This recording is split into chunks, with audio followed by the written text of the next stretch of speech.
I have like end of summer brain burnout. What about you? Oh my God.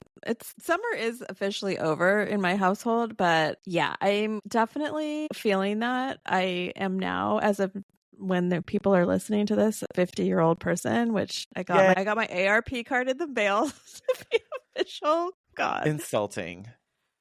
Not insulting, rude. Yeah, no one asked for that.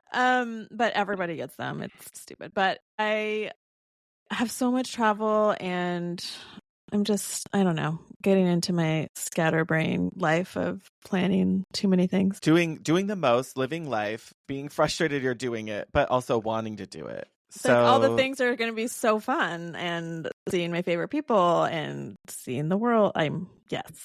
Yeah, it's a lot of a good logistics. problem. It's a good problem to have, but a lot going on. And we see you and hear you, hotties, because we know you've got a lot going on too. And thank God school is back for most of you who have kids now. Hopefully, what else? What's been happening for us? We've had a busy summer in general. I feel like I didn't have a busy summer. Like I think I've been like saving my energy for September and October. Yeah, but it's about to pop off, as they say.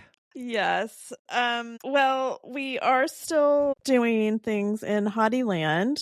So High Point is coming up around the corner. You guys, if you're going to go, I hope you've booked a hotel or you're kind of screwed. Yeah. But all the hotels are crappy. So just pick one and come.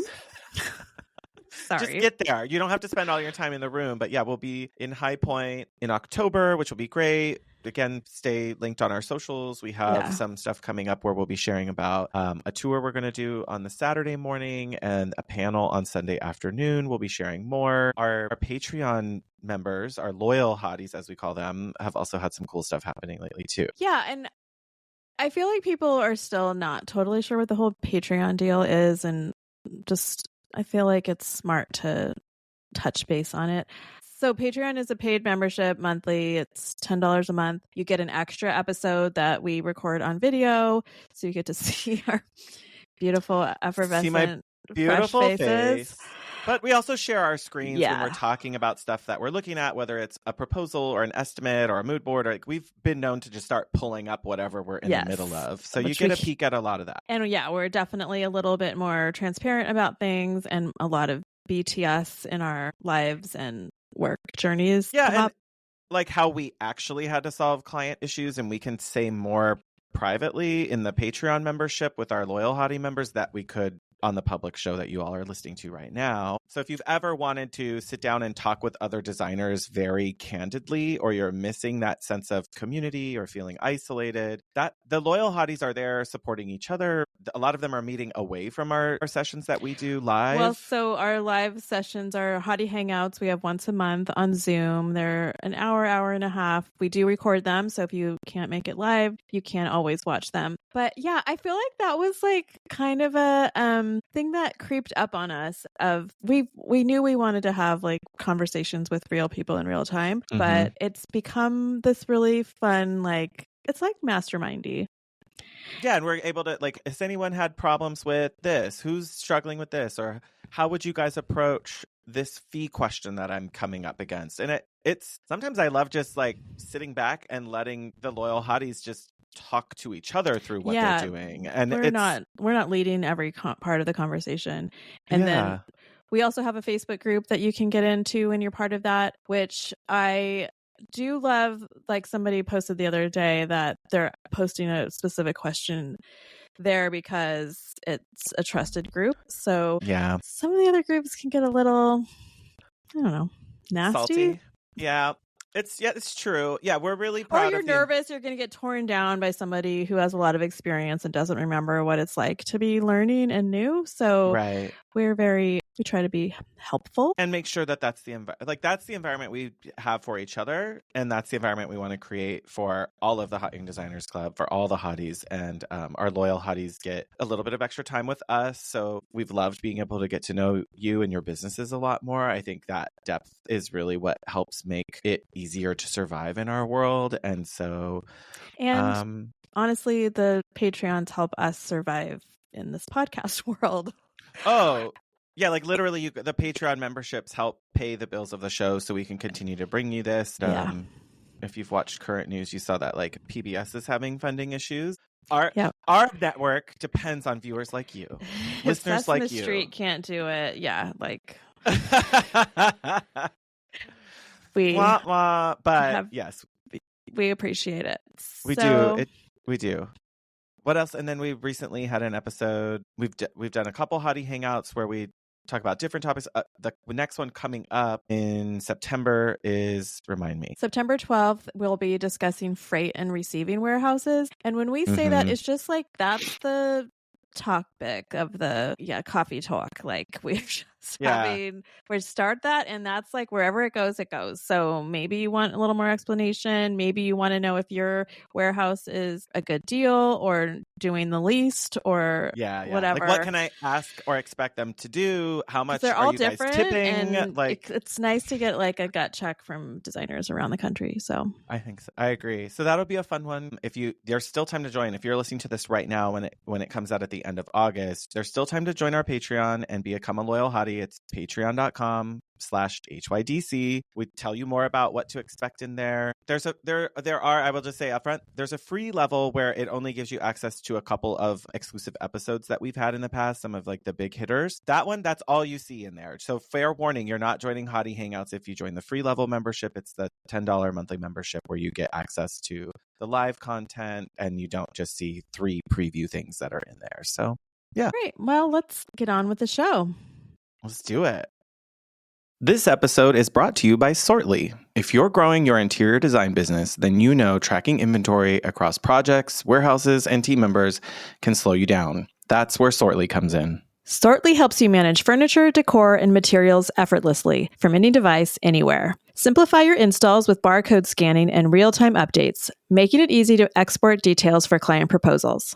Sortly is the mobile inventory solution that your team will actually use, so you can stop losing time and money on messy spreadsheets and outdated systems. Hot Young Designers Club listeners get 50% off their first year, plus a free 14-day trial. Sign up today at sortly.com/HYDC. That's sortly.com/HYDC.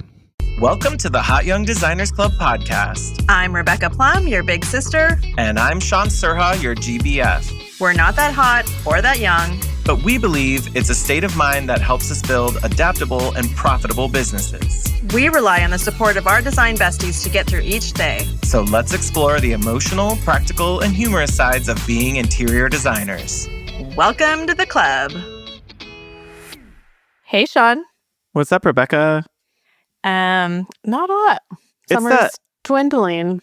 Yeah, it's that little like last squeaks of the fun of summer, and or everyone is just like screaming in praise that their children are back in school shortly. So thank goodness. The me that's alive when this is airing has a child back in school, but the me as of this recording does not. So excited to cross that bridge. Rebecca is so happy right now. She is back on her schedule. She's organized. She's in that big Virgo energy. She gets to go to the office to get stuff done more often, and she can predict her days better. She is halfway to 103 days. Wait, 103? No, in 3 days, she's halfway to 100 years old. Ooh, I know. That's exciting. I'm not saying it. Okay, well, we don't need to talk about the imaginary future. So today, we have a little, I don't know. We've talked about this idea and metaphor in a lot of different ways. Mm-hmm. Even as we were planning this episode, we had a lot of different ways we could talk about it. Yeah, it's an overarching theme, so I don't feel like it's one of those things where designers are... I don't think this is like, oh, you do one step and then it's done, or you set up one process and it's finished, and now you're suddenly going to be like in charge. Yeah. Yeah. This is like philosophical and emotional and process, and like it's a big thing and not just one little thing you can do. And a lot of us, I think it's also scale. Like we're all in different natural places of feeling like a leader in our lives. So some of us could probably come to it more naturally. Some of us have to like, I 'Get don't know, get into the power stance before we go into certain meetings. And Right, like psych wear yourself red up. pantsuit. Yeah. You got this. You got this. You got this. Like I mean, I have a not really, but a presentation day playlist mantra. and Like like one of Rocky the theme song. song. No, well, it's more like Sia's Unstoppable. Like that's an example of a song that's on that playlist. That's cute.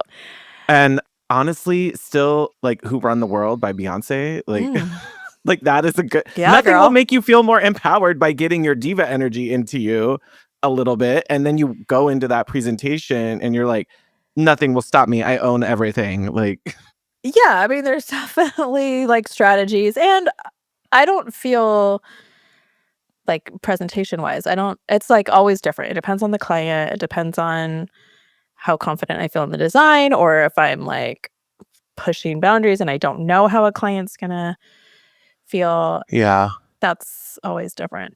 And we're not just talking about presentation. So I just pitched this to you.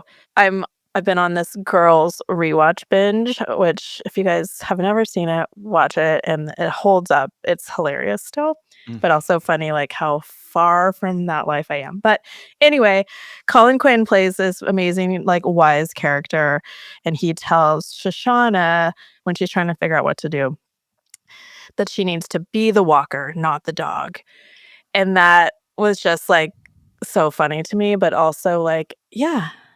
And not that we're treating clients like dogs, so we're going to shift metaphors here, but like be the walker, like I walk my dog, like I'm in charge. I'm not scared. I'm not afraid. I'm not making him nervous. Like he needs to stay calm and confident as well. So it's just an energy that we should all be in, as well as making your clients feel safe. So we're going to talk about that. Yeah. What are we changing the metaphor to though? So since we're in a luxury service and not just dragging an animal around by the neck, yes, with a leather strap. Yeah. Right. We're going into the driver metaphor. So we are driving the car of our projects. Yes. Maybe we have cute little moccasins on, little nice playlist of soft jams, like all the things, and our clients get to be the passenger princess.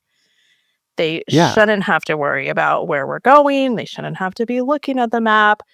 They shouldn't have to think we missed the exit. We'll go through all of it, but that's the energy we need to be bringing. I want that for every designer. I really do. And it's not always easy because some clients want to fucking drive.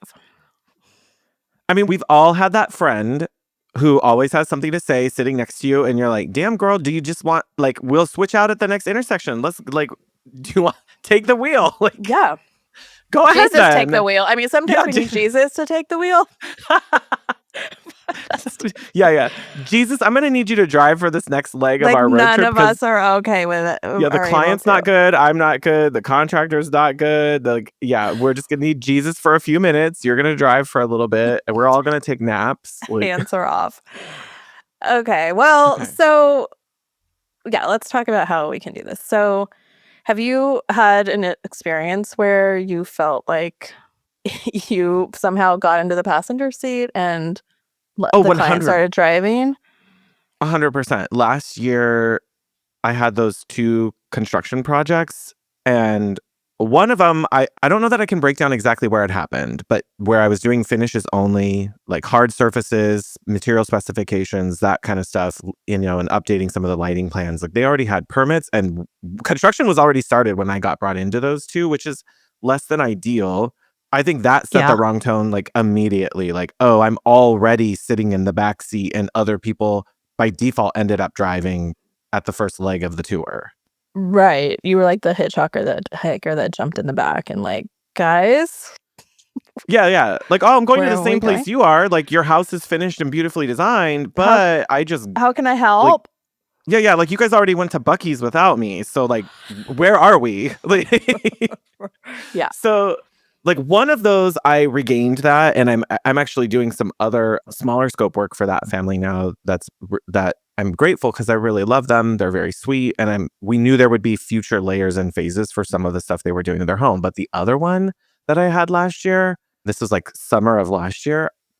I don't know what happened or why exactly. If I analyze it, I could, but I just kind of let the client and the contractor drive for most of it. It was like clear that a lot of this is that client who wanted that stupid little shower window that I talked about, and and then the contractor tried to talk them out of it too, and like you get like you know how it is. Like I took that for the fee revenue. They were nice enough people. They were never mean or rude, but they also just were very clearly just wanting me to sit there and like nod my head sometimes, like that energy in a Like, not give disrespectful permission. way. Yeah, like what about we looked at this? No, what about this one instead? Oh, okay, we like that one. No, we like this better, or we found something cheaper. It was like that kind of energy where, am I gonna fight so hard? Like, no, because you didn't bring me on really to create a full vision for you. So I just kind of let myself sit in the back on that one. Yeah, when I get in situations like that and I am trying to be better, I think I have been better about like seeing it before it gets too far. But Mhm. I'm like this in a lot of different ways. If the situation needs a leader, I will fill that void, no problem. Like any place in my life. If there's a clear alpha that I'm gonna have to do battle with, I typically do not rise to that occasion. So if that starts to happen in a project, then yeah, I will sit in the passenger seat, but also I no longer care. I put my headphones on. I'm not listening to the same music you're listening to. Like, wake me up when we get there. That is not the energy to be bringing to a project. So No. I don't put myself in those situations anymore. And the times that it's happened for clients, like it usually fizzles out or goes awry in a bad way. So you're saying there's kind of no other choice for you other than like being in the driver's seat, and there can't be two alphas. It doesn't work for me to feel like I'm fighting with somebody because I Yeah, yeah, don't yeah. want to fight. So, I mean, I'm never unprofessional and I'm never going to like screw somebody over, but like I start Mhm. getting apathetic internally and it's just not good for the project. Yeah. And sometimes, like the past where it's really not worked, the client really wants to be in control of every decision and every like creative decision. Mm. They just realize they shouldn't have hired a designer, basically. And we But they're parted like ways a couple two. times. Yeah, I was gonna say like they either let you go or they just like reluctantly kind of let it fizzle out. Like a But they're not like someone certain you people are dated a just few not times gonna be and happy. Yeah. yeah, like you date Yeah, them and and you're they're like, just not I just stopped calling them and then they stopped calling me, so it must not have worked. Like yeah, it was a conscious uncoupling. I mean, it yeah, was more than that, but we were yeah, yeah, projects, yeah. but yeah, so I just that energy doesn't work. I love and it's different than collaborating. Like collaboration is Mhm. I think is fun and as long as everyone knows that I'm still driving, they can make suggestions of where we're going to stop at McDonald's or Burger King, like whatever. Yeah. But But I feel like it's rare to find those clients that you feel you can actually like we're on the same wavelength and we're collaborating really well together. They have great ideas. I enhance their ideas or whatever. Like eh, that's hard to come by. it is especially well, when I know clients are going to like that, I try to carve out places for them to do that so they feel part of like they feel satisfied of the things they like Mhm. and then they let me do the rest of it. So, yeah. So basically, we have to find the ways to be in the driver's seat from the beginning because, like, trying to catch up and make our way there is a lot harder, but it has a lot to do with process and just how you Mhm. set things up in the beginning. So, Yeah, I'm a big proponent of the preemptive strikes, kind yes. of like, okay, well, I already said this, so now it gives me a base to refer back to or a line in the sand. Maybe not that dramatic, but there's a standard that I can keep referring back to build, like, to maintain my credibility or maintain my place in something, but only if I've already done all that work in the beginning. But the clients have also consented to that. So they know what you are asking them to do. So they know where you are saying, hey, I drive this part. Like, this is me. Like, I buy the furniture, like, all whatever it is. Like, you have to say that up front, because if they don't know that you're going to do that, then that's, for especially for certain clients, that's where you're really going to start having some conflict. Yeah. Because they're not all looking for someone to drive process, timeline, progress, quality control. Like, they're not all looking for what maybe we would say like full service interior design is providing. They might not think they need all of that. Yeah, and some people are in their jobs, like, I know you've specifically had, like, a project manager I actually have 2 who do that as their career, and those are the types that if there's any sort of pause or anything that they think they need to, like, step in, they will really go, balls to the wall with it. So, Okay. Like we need. turbo mode, they're just like, I'm on it. We're fixing it. We're doing it. That's not going to work. Like, Yeah, or like, mhm. here's the timeline that I want, like, things like that. So, I think we're never gonna be the passenger princess, like, that's never the energy we're gonna have, but I think We it's a shouldn't be, but no, and I think it's a lovely gift to set clients up at the beginning to let them know, like, "Hey, you don't need to worry about a thing. I'll let you know the things you do need to weigh in on. You're gonna have a say in a lot of stuff, but you just relax and everything's going to happen for you." And I mean, that's that's the what they should be ideal. paying for. So you're saying, well, I guess where I'm at is I don't think that I'm gonna bet that there's a lot of designers out there who aren't setting that up properly in their website, in their inquiry forms, in their investment guides, in that first discovery call they have. I'm sure there are a lot of people not setting that up. Yeah, and a lot of it, I think, for a lot of us, we tend to have people-pleasing personas, True. PPP.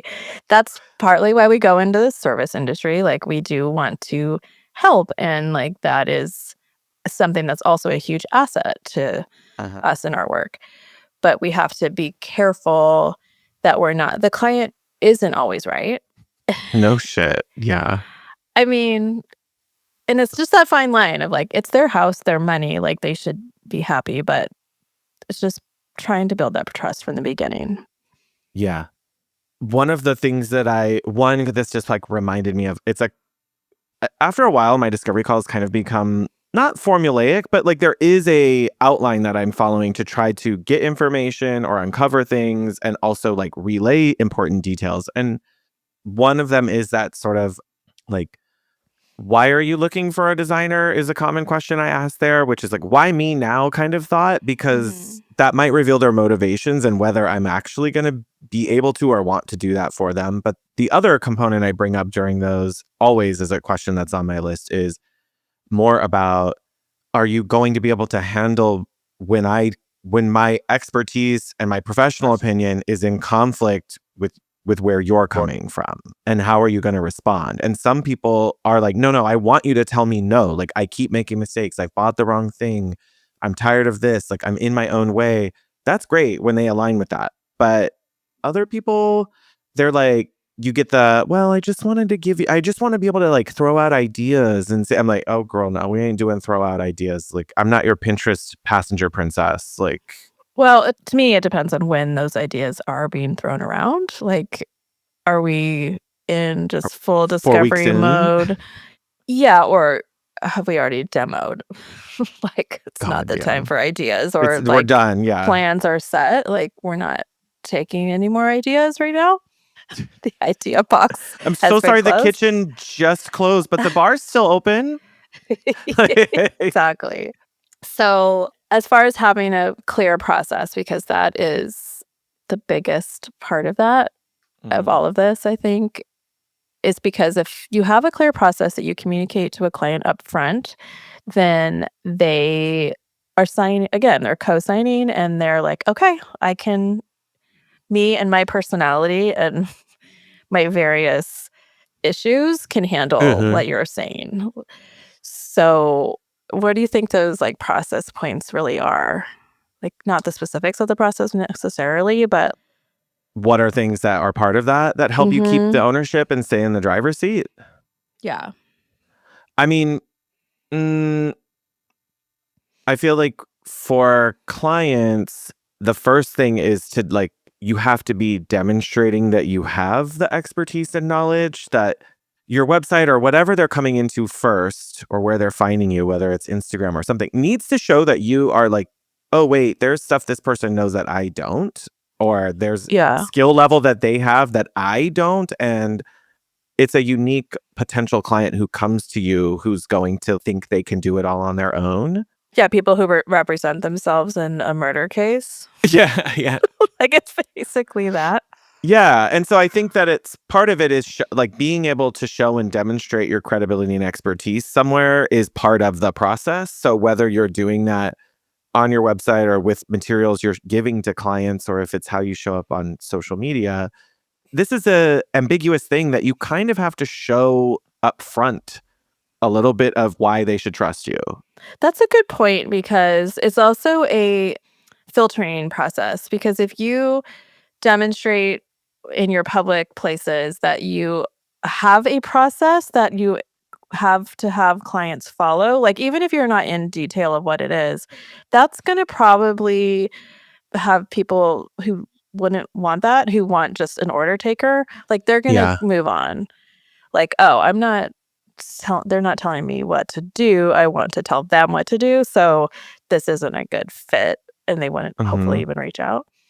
And I think there's space in there for, like, I'm going to think about that designer who likes to be a looser creative, where maybe the client comes to their studio and they start pulling some ideas together. That can still feel collaborative. Your process doesn't have to be, I'll do this, send it to you, you'll approve it in a week. Like, if you like it to feel looser as a designer, it can be looser, but the client should still be able to understand what's happening. Like, okay, great, we're going to do this kind of loose concept building work, or maybe it's a little more free flowing and artistic in style, the way you like to do it. That's great, as long as they understand that's your style up front, and well, what comes after that or what happens next? So they have confidence that you do know what you're doing and not that you're just like meandering from one to the other. That's making me think, because I do obviously resonate with that. Like, I like a little bit of playtime, and not all clients have time or interest in doing that. But yeah, like, you don't want to confuse clients with co-piloting versus collaborating. And I also almost wonder if there's a place to communicate in a process like mine. Almost like when you're looking at your syllabus for your college course, and it's like, when you're just getting a lecture. Okay, this day is lecture day, and then this day is lab day or group day. So like you can Okay. actually like have parts, especially if you're kind of like inviting or attracting clients that want to collaborate, which I think I kind of do. Like, this section is a collaboration section. So yeah, we play with fabrics and we have a little playtime in my studio where we do like get to look through stuff. Yeah. And it's telling them in the step by steps of like playtime 1 hour during this step. And then it's back to like, now I'm telling you what's happening for the next steps. But like creating those little outposts of collaboration, I guess, is how I'm thinking about it. Or like going vintage shopping. Like, if there's a client, like I have clients that are always like, I want vintage. Like, ugh. But maybe there is a place where I could say like, okay, I'm including 2 hours of vintage shopping together. Yeah, because like there does, this is my fault. I do believe that there needs to be room for creativity and ideas to come up naturally in a project that aren't built into like this very rigid, like in 1 week this, in 2 weeks this, in 3 weeks this. Like, it doesn't always come up during that time. It could be that we're in the middle of construction and we just found out that because we got to frame a wall a certain way, we can make room for a built-in. And now that's going to be something that is more spontaneous or a late decision. And oftentimes those can become the most exciting and like magical surprises of a project.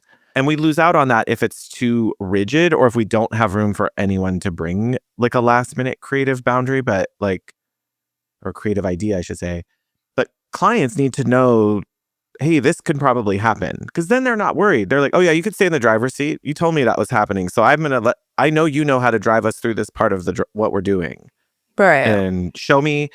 I think part of that dynamic is also instead of showing a million ideas when you come up with something that's a little looser, you probably need to guide it very directly. Like, hey, I'm showing you option A only, or it's option A and B.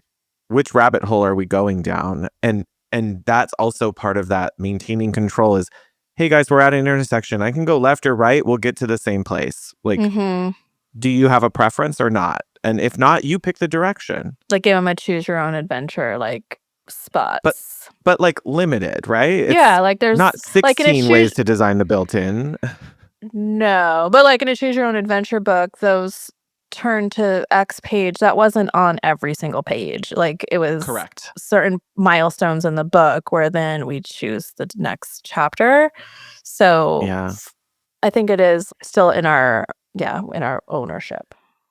Yeah, for me, I notice more and more that if there's too many ideas or too many options, and the client isn't in brainstorm phase anymore or creative phase, and they're definitely in the let's get this done phase, which takes a level of awareness of your clients to know where they're at. Part of keeping that control is like preempting that choose your own adventure fatigue, which is, hey, Shaun, like, we don't want to do that anymore. We're exhausted. We're busy. We're tired. Our jobs, our whatever. To be able to say, hey, I've got this narrowed down to these two options. Both of them work. Here's one option. Here's the other option. This one's softer. This one's harder. Whatever it is. Like, yeah, I think I do this more intuitively than I have structured, but I do think there's a way to structure it is to know thy client. So I ask in my first questionnaire of what kind of decision maker they are and like how much like how many ideas they want to see. Some want to see a lot and some feel, I've had clients, if I show them too many ideas, look at me like, oh, she doesn't know what she's doing. And even though I don't feel like that, I like turning over every stone.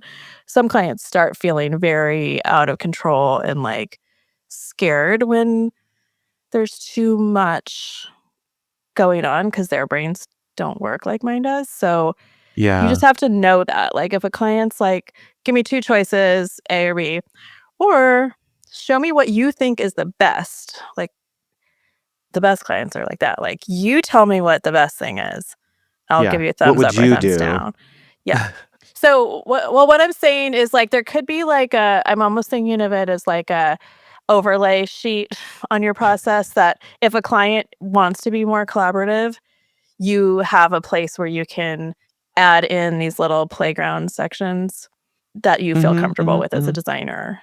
Like especially to me, like it's in like schematics. fabrics and like I was gonna say it's more like materials. Like let them kind of like play around a little bit with a pile of materials you like in the concept level, probably. Yes.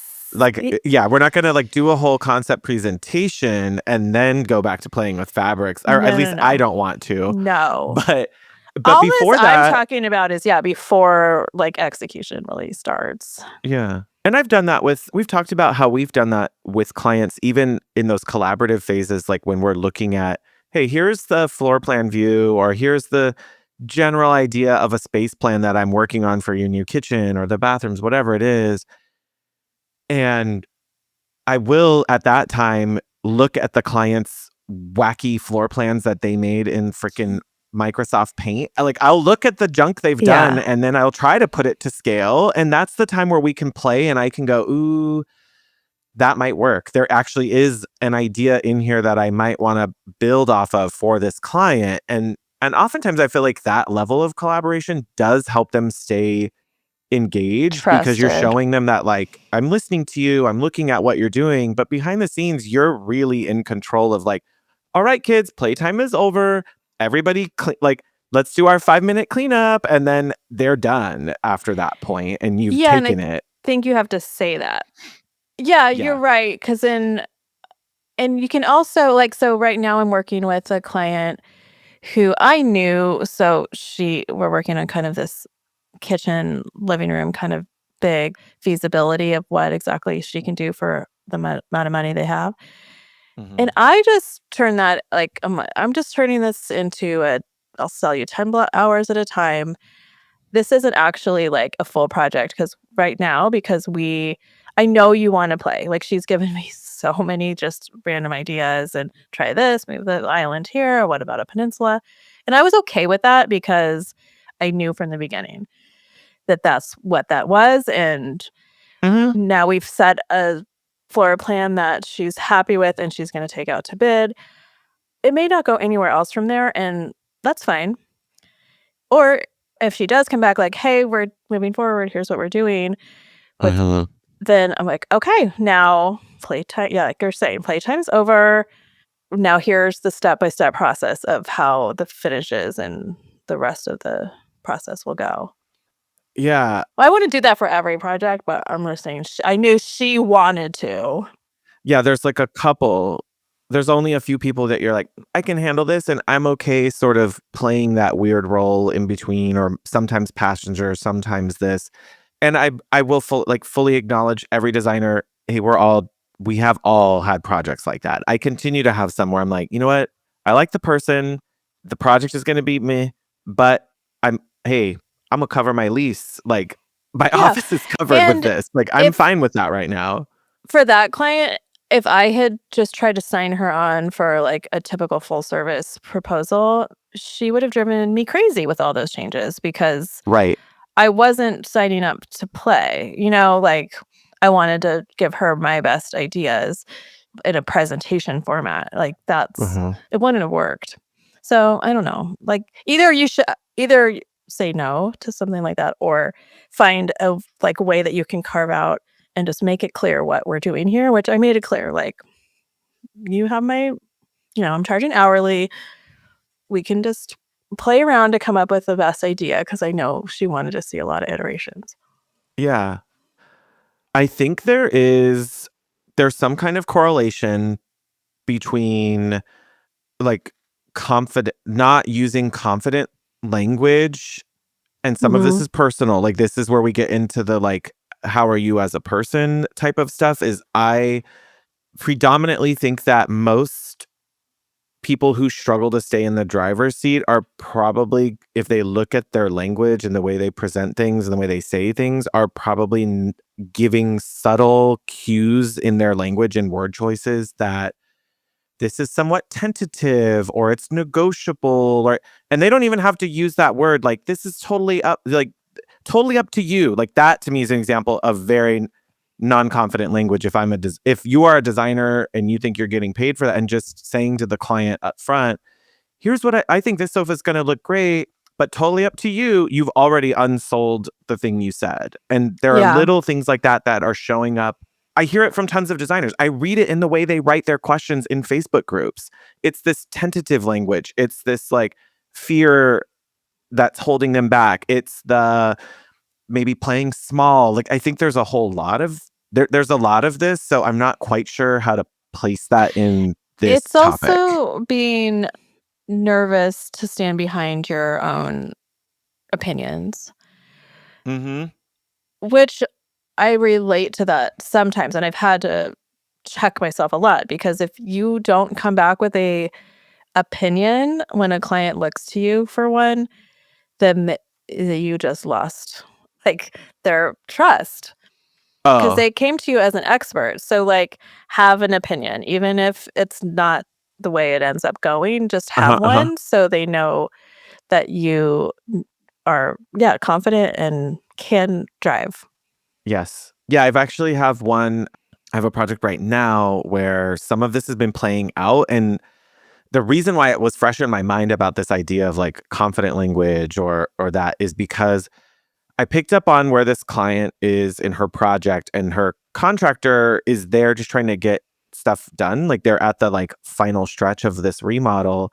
You know, some trim work is going in, and we're figuring out that like some of the walls aren't completely, you know, plumb, and you know, it's an older house, so like shit happens. We're going to work around it, but you know, like one of the issues is that the height of the crown molding in a kitchen space doesn't, like the ceilings aren't level across the house, so you end up losing like a half an inch and so we're like Somewhere. having to decide, how do we fudge this so it doesn't look funky across the room? You know, when you're looking past the kitchen, it keeps going to, thank you, open floor plans again. Right. But like, you're just, by the time you get done, we have to decide how we're cutting this down and whatever. And then one of the questions came up. She was like, well, the contractor said that we could do, you know, basically like a very subtle sloping, and like he'll scribe it very, like it's going to be a sliver. It's going to suck ass for him to do this. Like, I know he's going to have to slowly do this across like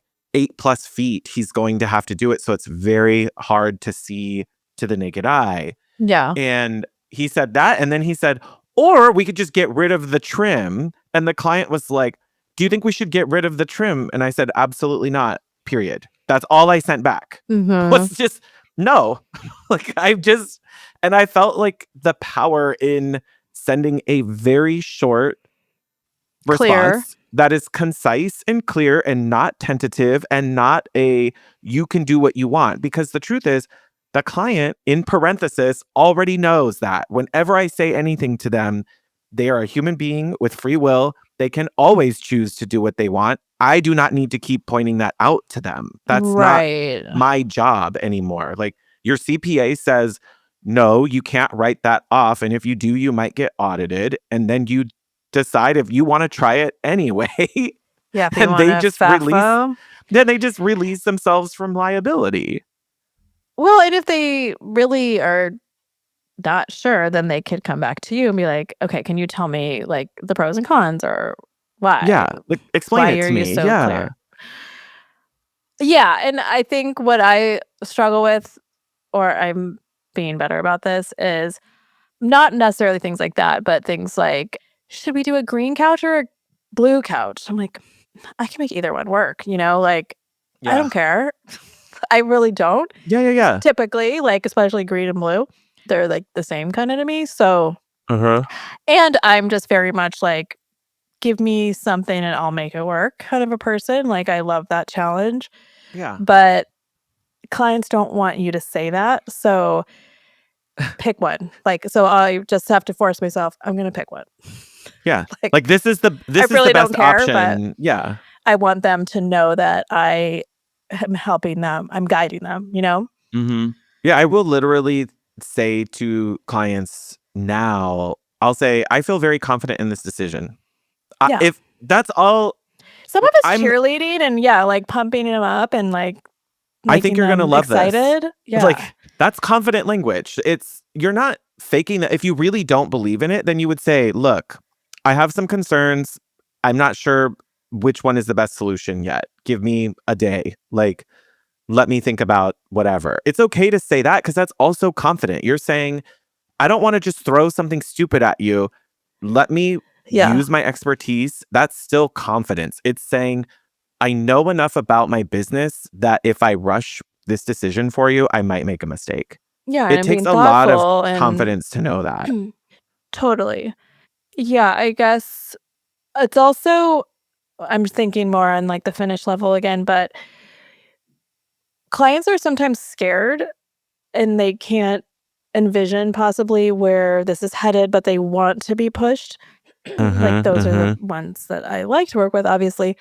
And they need you to tell them how good it's going to look. And even if they're not sure how a yellow sofa is going to look in the space, but they want that, and they showed you inspiration where they like that. So you have to like be the one that's like, yes, this is looking amazing. And then they have to kind of catch up. Right.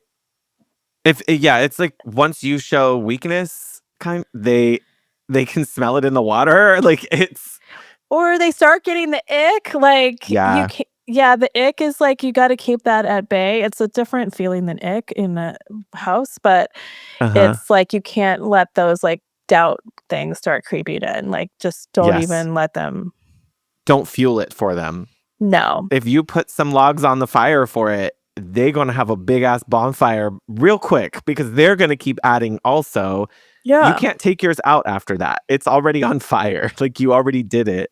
So I don't know. It's kind of like gaslighting. Like you gotta like gaslight is there them. what do we call healthy gaslighting? I don't know, because it's not What is doing anything subversive or like bad. It's just like getting them to. I don't know.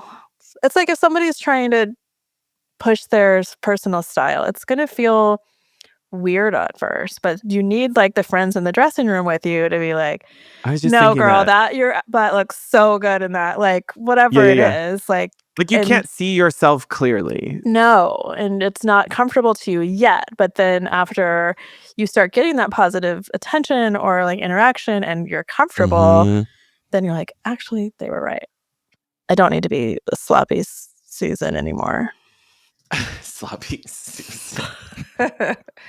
So I don't know. The cheerleading aspect is very real in a lot of what we do because there's a lot of places for confidence to dip for clients. And for designers, look, truly, there are a lot of places for us to lose our confidence and to stumble. And Rebecca and I both have those. We've talked with other designer friends about them. But I do think that if you're going, like you said, you kind of have to be ready to enforce or reinforce what you're doing. And that, again, goes back to process where you have the confidence to say things like, I've watched this happen on lots of projects and it inevitably creates the most problems down the road. Like, do you want me to help you through those or what do you want to do? Like putting confident words in front of clients and coming from that position of leadership and power because you're trying to maintain as much influence as you can on the project is coming strongly.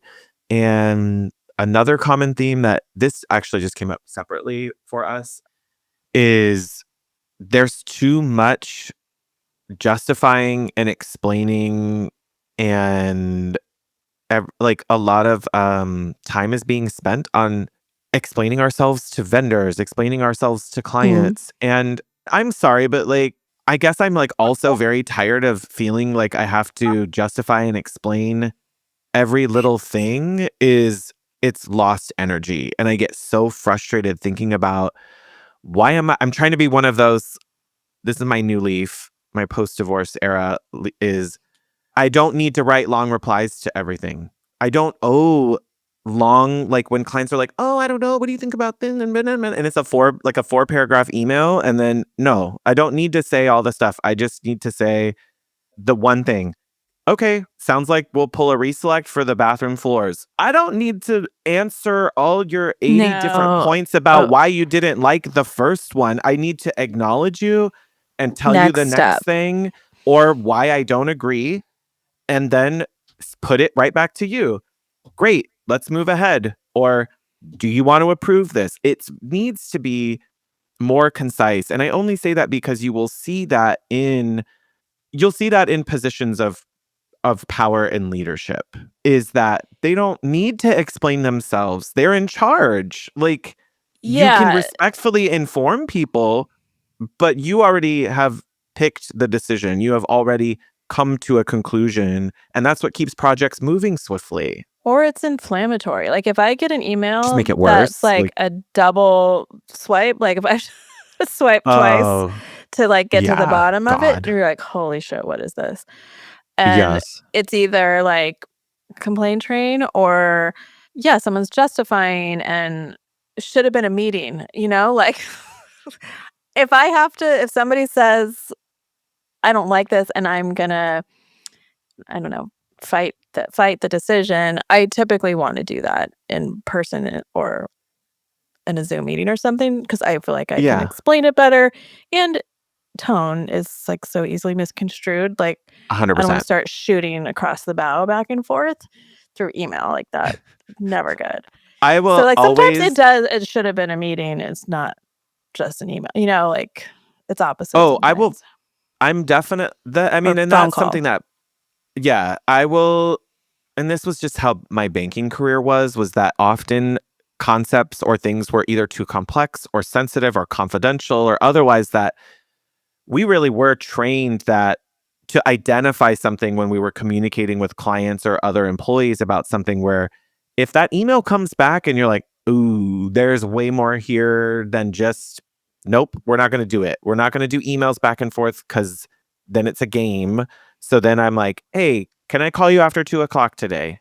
And Yeah. just skip it. And also don't, hey, I want to talk more about this. It's bigger than just an email. Can I call you at 2? You can tell them exactly why it needs to be a call, but you do not need to write the whole paragraph and say, let's talk on a call about this. Like, that's where we're losing Now everyone's ourselves. pissed too. And then like Right. keyboard warrior stuff. And I feel like saying less is the new saying more for me.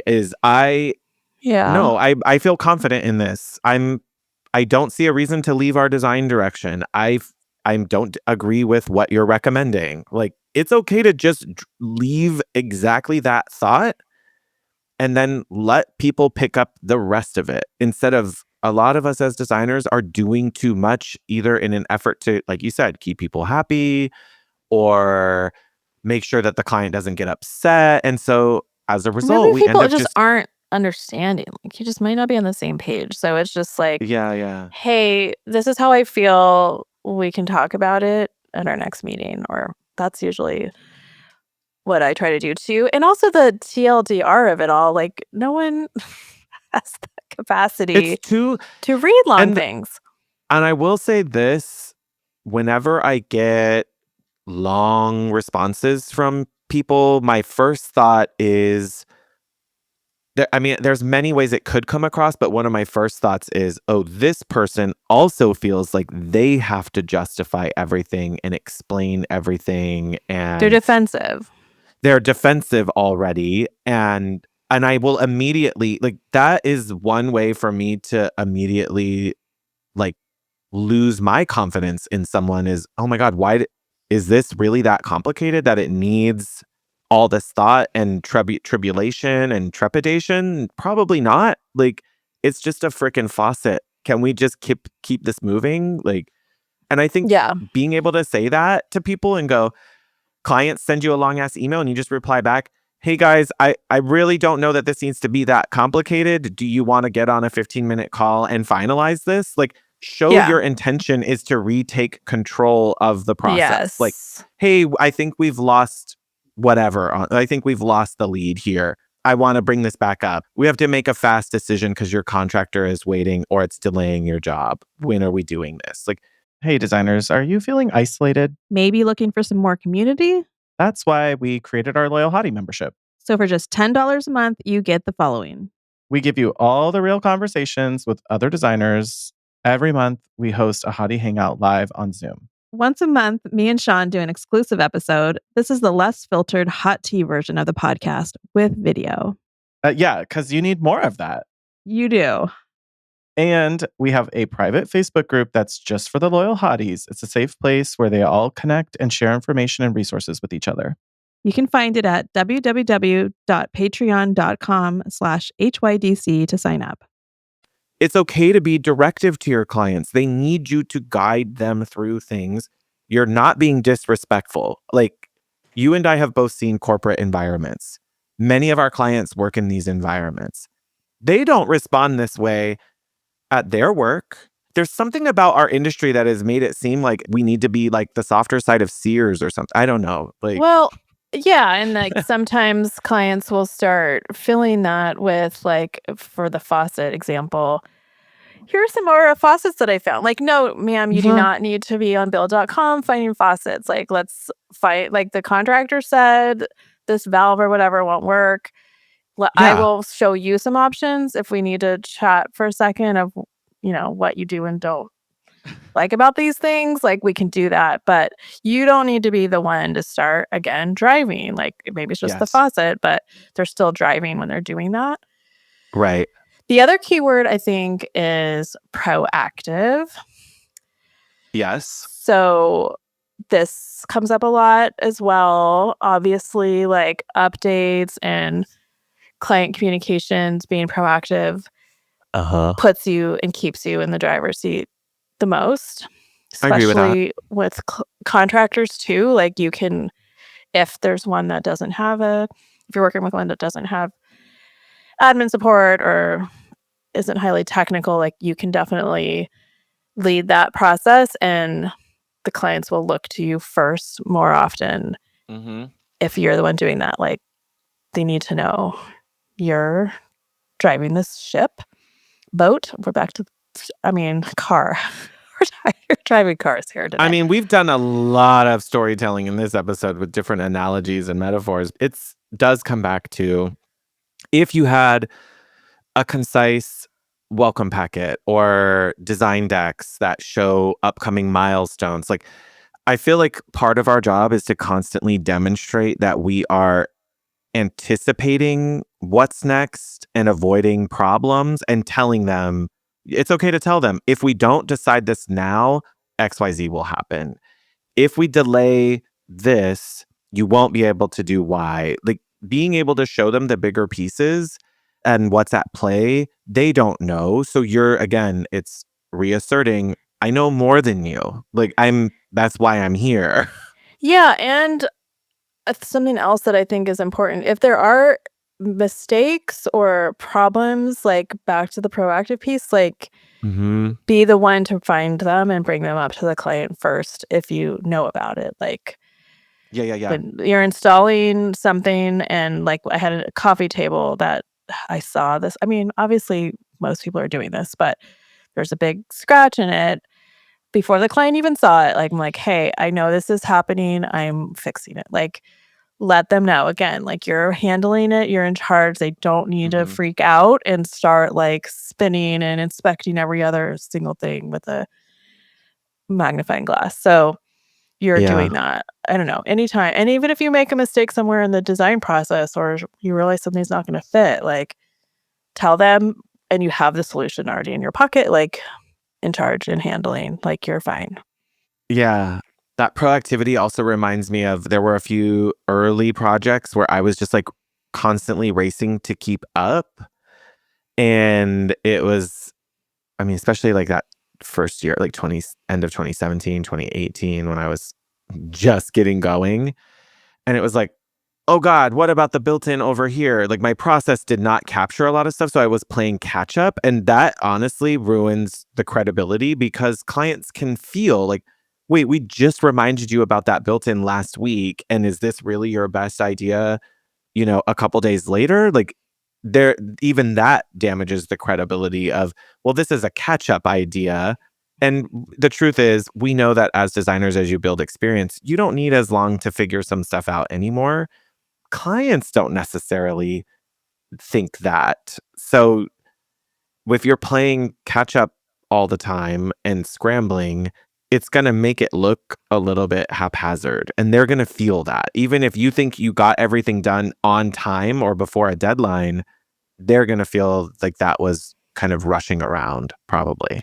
I mean, you really have to make them not feel that, even if you are. Like, they don't need to know how fast your little duck legs are kicking under the water. Like, they just need to see the surface. So, like, if I realize, like, oh, shoot. Okay, so the next step is I'm going to give you, like, a broad overview of this floor plan, and then we're going to detail that built in next week. Just want to make sure that this concept works. I don't know. Like, you just have to sell it with confidence that you know what you're doing, even though you maybe got behind. Yeah. We could obviously go wax poetic about this for a long time, but a lot of it just comes back to saying like, hey guys, got behind on this thing deliverable that I owe you. You'll have it by end of week. Like, it's okay to admit I didn't. You don't have to say, I'm so sorry. Completely. My kid was late for school and I just like, do not give excuses. No, the over apologizing, the over explaining, the if you don't mind, the can I's, like all that shit. Like, it's more thank you for your patience. Here you go. Yep. No, thank you for your patience. Sorry for being late. Like, don't say that. A lot It of was it always is language. at the bank. It was like that when you like unlocked a core memory from when I was a teller. They would tell us not to say thank you for waiting. Mhm. They taught us to say instead the goal is more to acknowledge that people are there. They know they're waiting in the line. Our job was to say, I'll be right with you, or we're going to be opening, like if it was like the tellers, it was like, we're going to open up another window. Thank you all for waiting. Like in the lobby management of it all, because you do not need people to start doing the whole, it's all the lines are so, and then they start talking to each other Yeah, in they the need line with this. information though. Like, so Yeah. it's like give them the next step. I mean, this is the same with our Yeah. clients. Like, even if things are like a little crazy, it's just like give them the next step, commit to the timeline and hit it. And thank them for being so patient during this time. Yeah. And it's because you're not acknowledging the problem, which is I'm waiting. You're telling them what the solution is, which is I'm going to be right with you. You Or only I'm have to going to wait get for that a to you. couple more days. Yeah. Yeah. That's where we're not focusing on this again, my skill of ignore. We don't need to acknowledge the toddler-like behavior or the things like that they're trying to do to like reassert control of the moment. And you have to stay the parent and not participate in the tantrum. And you just go, I'm only here to provide a solution. We can go outside and get in a different environment for a while if you need to get your energy out, but we can't do it here at the dining room table. Do you want to eat dinner with us calmly, or do you want to go and do something different for a while? But it's not even about them. I mean, sometimes it is. But it's about making sure you're showing yourself as, again, the calm driver in control, even if you really are a hot mess on That's the most of back our end. job, Rebecca. That's most of our job. I know. So if it's Sometimes, like, oh, I'm so sorry, my kid got COVID, unless it's something like someone's in the hospital, I don't give people excuses or reasons. All they want to know is when. Like they just want to know what is happening or when can I expect this. So and that's also back to processes, why I really am pushing to have meetings, like big meetings set up, at least my first 2 at the very beginning. So everyone's clear. If this is going to take 10 weeks for them to get the finished plans or whatever it is, tell them in the beginning and then they don't bug you. Right. Because you tell them like, hey, this is a really complex remodel you're doing. I need 8 weeks to get through all of that. Then we have a presentation. What And day you're not that my week only can we client. meet? Like, what day are we meeting? When are we doing this together? Get it and on they their know. calendar. Yeah. And then they're like little patient little lambs for the most part. And you know yourself, like it helps you obviously like plan your time. I know. This is where all those like, I know it's a lot of work, designers. I hear you. Like, I get it. You and I mostly work solo as well, aside from like freelancer or assistant help. And so, yes, those constant communications, they're distracting. They're frustrating. They're unfortunately necessary. Like a weekly update or a project check-in. Like, hey, clients, we're about 40% through the plans that we're going to show you in 4 more weeks. Like, we're making great progress. I think you're going to love the ideas. Like, people just need a little bit of comforting along the way to feel like you've got it. And I think the more that they have some sort of estimated timeline or milestone in front of them, it helps. Like at the end of like, well, you and I have it because we're using the HYDC design presentation template that's in our shop. But at the end, it has that my upcoming milestones page, which is like, yes, you owe me feedback in a week. Like you're going to need to get me feedback. We're going to need to do some design revisions. Then we're going to have another design presentation, or we're going to do some budgeting, and then your next design piece. Like whatever steps are coming ahead, the more you can tell them about what they can anticipate, the fewer questions they have, the more confidence they have in you as the driver. And the more confidence I think you'll have in your own schedule. Yes. Anything, shared calendars, welcome guides, all that stuff will help get rid of a lot of that stuff getting off track. I can't wait. I'm sure this is maybe a thing, but I can't wait till AI can just like peek in our inboxes and look at everything that is communicated to clients, vendors, assistants on a project, and then make those synopsis Summaries. Yeah. I feel it. I don't think I have the app for that. Because you have to You don't communicate it have the now what? on the app. Oh, yeah. You'd have to be in a single, well, for now, you'd have to be in a single platform until they have find it. God, I can't wait. To like Fred scan. Niklaus from Business at Home, if you're listening, we'd love to talk about this. What do you know? Our company's making this. I know. I want them to pull like my Asana, my Dubsado, my Email. Inbox, like my studio designer. Like I would love the integrations. I'm sure they can't wait for this too, because you know tech companies love data and they would love to integrate all of our data. Like Sure. they're freaking chomping like piranhas at access to data, but it truly would reduce how much communicating I have to create and do because all the information already exists. I'm just the vessel that received it all, and now I have to pour it out again. Like it already was there though. And interpret so, it. Like I'm not going to tell clients every single thing I talked about with a vendor. So like, yes, yeah. Okay, designers. Yeah. And maybe let yourself off the hook, designers, if it's okay sometimes to like energetically, there may be days or weeks where you're a better passenger.